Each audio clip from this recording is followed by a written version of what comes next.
Not so long before the dawn of COVID-19, a feral, grease-painted Joaquin Phoenix paraded his way down a NYC flight of stairs and onto Oscar's glory in Joker, Todd Phillips's controversial, Martin Scorsese-styled addition to the DC cinematic universe.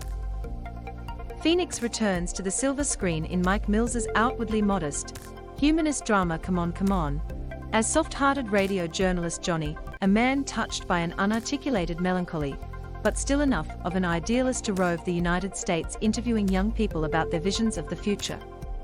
Watch out, III Glass. All rumpled button-ups and low-key sincerity, Johnny is a role that seems designed to neutralize any acrid taste left by Joker. From the way that he pads through hotel rooms pensively diarising into his microphone, or indeed is moved to tears while reading aloud from a children's book, he seems like the kind of guy who might find Scorsese's films problematic. I want the actors to bring their full selves, their intelligence, their history, their instincts, and to prompt that every moment I can, Mills says. Supplied, transmission. An evolving family crisis finds Johnny, with the trepidation due a middle-aged bachelor, agreeing to care for his precocious 9-year-old nephew Jesse Woody Norman, a real live wire of a newcomer, on behalf of his semi-estranged sister Viv, Gabby Hoffman, transparent. In the odd couple's journey from Jesse's home in Los Angeles to Johnny's downtown Manhattan apartment, and on to New Orleans for his work, awkwardness and bouts of vexation give way to a deep intergenerational bond, through which the messiest aspects of their relationships with significant others are finally given some much-needed airspace. Why aren't you married? Jesse wants to know, inevitably turning the tables on the professional interviewer. Why don't you and Mom act like brother and sister? Writer-director Mills, who made a fictionalized tribute to his father in 2010's Beginners, followed by one to his mother with 2016's 20th Century Women, was here inspired by his own grapplings with parenthood. His child with wife and fellow filmmaker and artist Miranda July was born in 2012. Mills told The Hollywood Reporter he was apprehensive about drawing on his relationship with his child, who is now 10. Supplied, transmission. And, as before, he has channeled intimations of the autobiographical into a fiction. In this regard, the filmmaker has cited as particularly inspirational Wim Wenders' bittersweet 1974 road movie Alice in the Cities, also a monochrome chronicle of a journalist saddled with a pint-sized traveling companion whose feelings and needs are often alien to his own. Adding a verite element to the heartfelt mix are the real interview sessions with young people, at their schools and in their homes, mostly conducted with great sensitivity by an in-character Phoenix, and Radiolab senior correspondent Molly Webster, playing Johnny's colleague Roxanne. The unstudied nature of their responses, it must be said, has the unfortunate side effect of making Phoenix's exchanges with the young Norman, naturalistic by Movieland standards, look a little studied at times. M to mute, left and right arrows to seek, up and down arrows for volume. Listen 54 minutes 4 seconds 54 M listen. Mike Mills on the screen show download 49.5 megabytes. Arts in your inbox tops arts and culture headlines.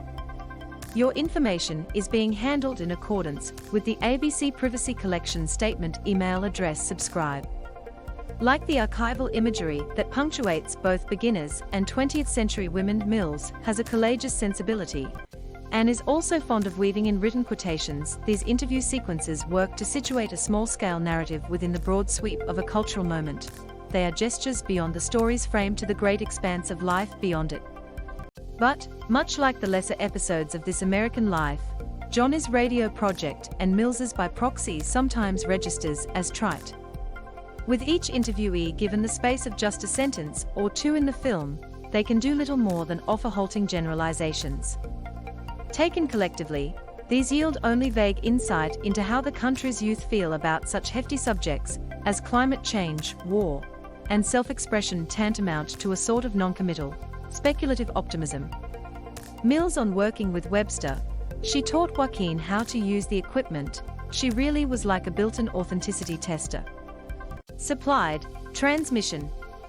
The quavering, dreamlike soundscape, courtesy of the Nationals' Aaron and Bryce Dessner, that underpins the kids' commentary does these sequences no favors.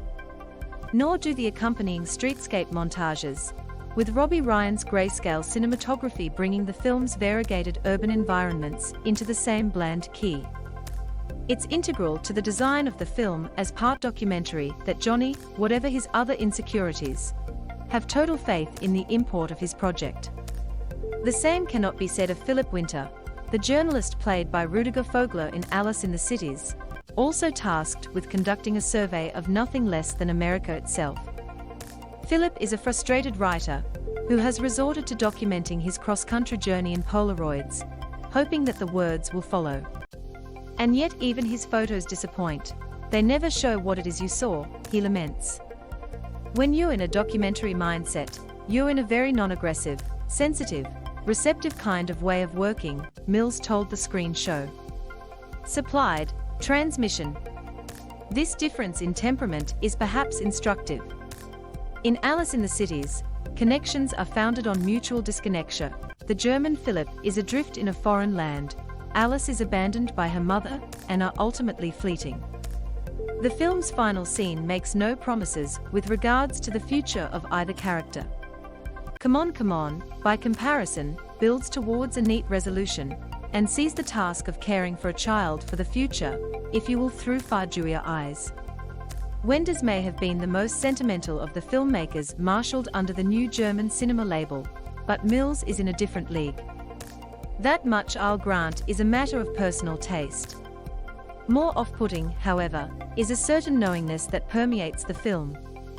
Mills's fiction, though crafted with palpable thought and affection, feels fundamentally demonstrative rather than exploratory, and the conclusions it offers feel correspondingly foregone.